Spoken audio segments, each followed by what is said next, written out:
Hello minders, welcome back to the Mind of Watercolor. Well, I'm outside taking a look at my wife's garden. I can't really claim any credit for it. She did all the work, most of the work. I helped a tiny bit.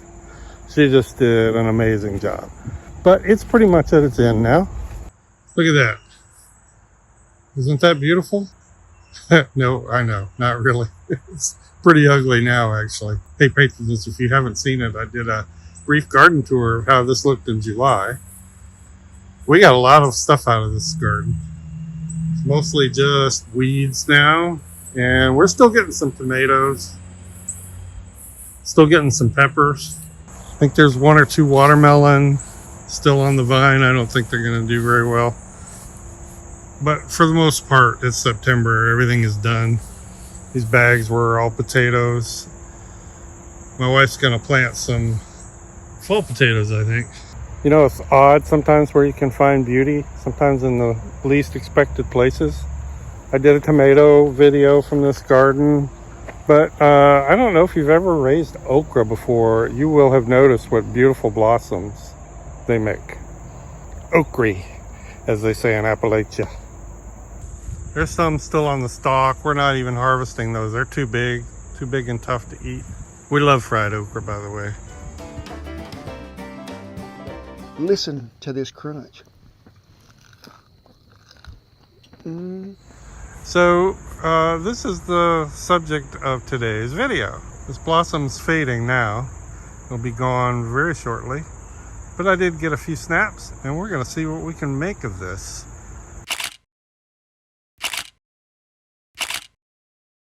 All right, everyone, here's what's cooking. These are the shots that I chose. Now, this right here is my favorite in terms of, arrangement, shape of the petals, orientation, that sort of thing. I may add a few sprigs of leaves in the background, with the exception of, I like this, the way this front petal curls further around. It's the same flower, but I rotated around a little bit as I took this photo. So I want to kind of incorporate that over here, but this one has the best petal detail. And I even boosted the contrast to get that to show. This has a really great contrast in the light and shade. So I'm going to boost that here. There's just not enough contrast here. So it's like combining the best of everything I have. This is another view, and again, you can see this gives me some great ideas for how much total contrast I can get between the lightest area and the darkest area. But I really wanted to get this red sort of wine color, and in some cases when I was taking photos, it even kind of crawls up further. So I'm probably going to accentuate that. I'll make that color not so dark so you can see it. Just a lot of little changes I want to make on my own. Plus I can add some of these sprigs of leaves. I'm not going to add the little ochres that are developing. I just wanted to focus mainly here on a blossom. So that's what we're going to do. And I will probably do somewhat of a vignette. We'll see how that works out. But first, let's draw this baby. And I'm going to be painting in this Kilimanjaro 100% cotton watercolor bound spiral book. This is a 9x12 book. So I've used this book a lot for these type botanical subjects. This was done back in the winter, sort of the end of winter. So this was the last thing I've done in this book. It's just a great paper. And this is a paper that you can only get at Cheap Joe's, in case you are interested. Link will be down below as usual. So back to a fresh page, and let's draw. Well, we're going to start off with a 4H lead. That's just a 3mm lead holder and lead. I want to keep it light. A lot of this I'm going to cut fairly short because it's light. You probably can't see it on video, but I'm essentially drawing my own flower. I do this a lot with trees and flowers and stuff. I'm just using a couple of those examples as characteristics. And then we're going to mask it off. Now, I'm trying to cover the majority of the area with tape, so I don't have to use so much mask. So that's just painter's tape, a delicate surface painter's tape. You got to make sure this burnished down good or it'll leak. From this point, it's just a matter of getting the mask sealed to the edge of the tape. And I started out using this Schmincke applicator bottle, but the mask is just too thick. I loved how it thinned out. Normally, I don't thin latex masking fluid because that's not recommended, but this stuff in my test, if you saw the last video I did, thinned and picked up really, really well. So got the whole thing masked. And now I'm just spraying. I don't want to completely wet the paper. I'm just wetting it in places. I'm going to have sort of a vignetted background. You know, you need a darker background on a flower that's almost white. So just a lot of greens. It's Phthalo Green, Ultramarine Blue, some Azo Green, and a little bit of red Iron Oxide in there to kind of mute the greens a bit. Yeah, and just spritzing with water to add some water spots, a little bit of texture in there, and some final spattering. And I think that's pretty much all I'm going to do. Now, you want to make sure that your mask is completely dry and that the paint on your mask is dry, or else you'll smear it onto your paper. Now, this came out pretty good. I was a little afraid of leaks. I had one leak. You can see it's a line there at the top of the stem. But I'll deal with that. Actually, I had two leaks. I had a smaller one, but that was the most substantial one, that line there that's at the top of the stem. And you can see there, that line, I did some light lifting just to get up as much pigment as I can, and then I want to let it dry. And what I'm doing now is reestablishing the drawing in watercolor pencil.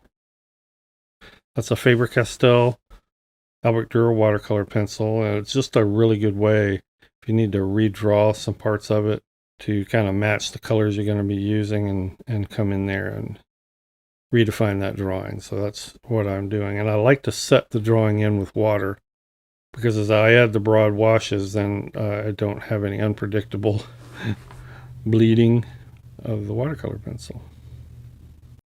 I'm going to work one petal at a time. And that way I can keep the petal wet and still have edges, and then kind of start working in those veins and lines that were so apparent in the reference.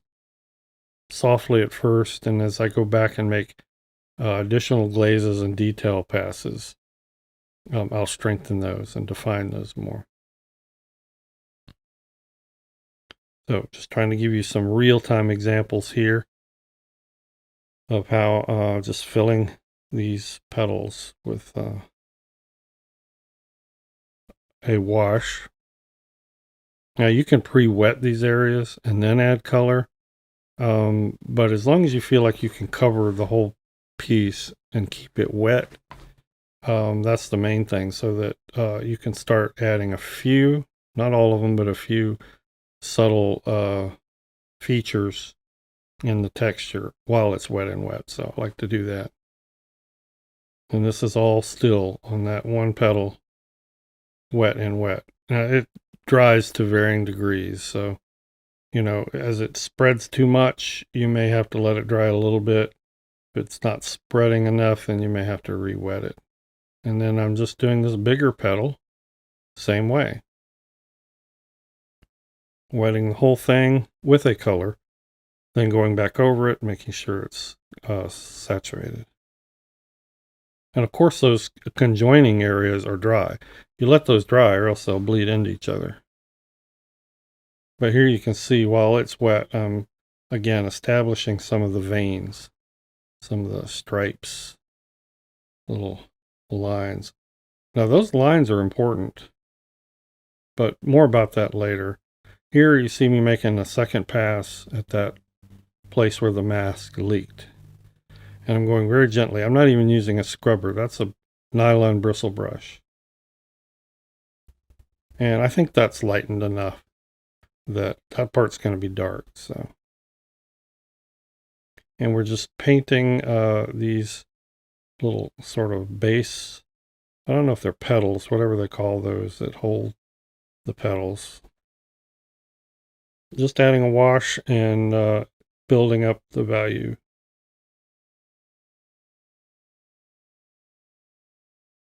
Now here you see I'm going to paint part of the stem.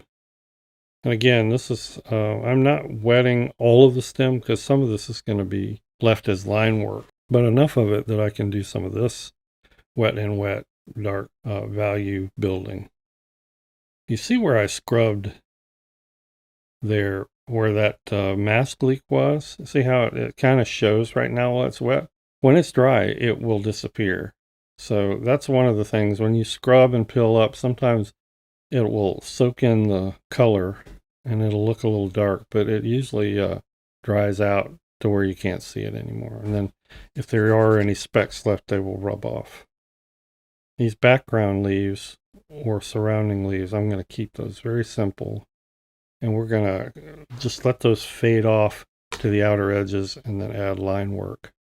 Wanted to focus the detail mainly on that main blossom and upper stem. So now we're going to begin another detail pass. Now this is wet on dry, so the paper's dry. But what I'm doing is softening on the go. That involves painting, and you're going to see several examples of this. Some of it's sped up, but I tried to do some real-time examples. But painting a line like that, then immediately wetting your brush and softening it, softening the edge so it's not just a hard line. So it's another way of making soft edges without like re-wetting the entire thing. Now these colors are light enough, there's not enough pigment down that if you wanted to re-wet the whole petal you could. That's valid. But I just like kind of softening these edges on the go. You're going to see a good example of it right here. And you see how I washed my brush out, came back with water and softened primarily one edge of that. It takes practice, but it's a good way to keep blending on the fly. And you need that a lot of times. So continuing on this detail pass. Now it's real important on those lines to be observant of your reference and how they radiate very, very precisely from the base. You can't just randomly throw in some texture. Okay, I'm going to start putting in this sort of dark burgundy area now. And I'm not going to make it that dark because I want you to be able to see the color a little better. I think it's mainly just in the photo that it appears that dark. It is going to be a very deep kind of burgundy, and it graduates from the very base of that petal up to a lighter sort of a wine burgundy red. That's a pretty neat, attractive little feature of the flower, so I didn't want to leave that out. And it's just building up simple washes, softening them where I wanted to, or leaving them a little harder edge, keeping them very dark at the base. Now this is what I was referring to earlier, the line work and how I want these outer leaves to just sort of be suggestive and fade from paint out into a line drawing. And this is not a watercolor pencil anymore. This is actually a polychromos colored pencil. You can see on that particular leaf how the paint just fades out to line work. I want all the detail to be focused in the center around these petals. Those really interesting lines. And now I'm also modeling the light around to make those petals turn in 3D space. These are always the most fun parts, you know, when you get down to these detail phases. And finally, I'm adding some highlights just by doing some gentle lifting, mostly on the edge of the petals. just to brighten those. And I did that in several spots, but I showed you how right there. And that's it. We're going to go with this. Very fun, nice little subject. It's one of those delightful subjects that you didn't know you were going to paint. And then you saw it and you said, oh, yeah, I will. Thanks for watching, everybody. Appreciate that. Thank you so much, my patrons, for your monetary support of this channel. We'll see everybody in the next video. Bye-bye.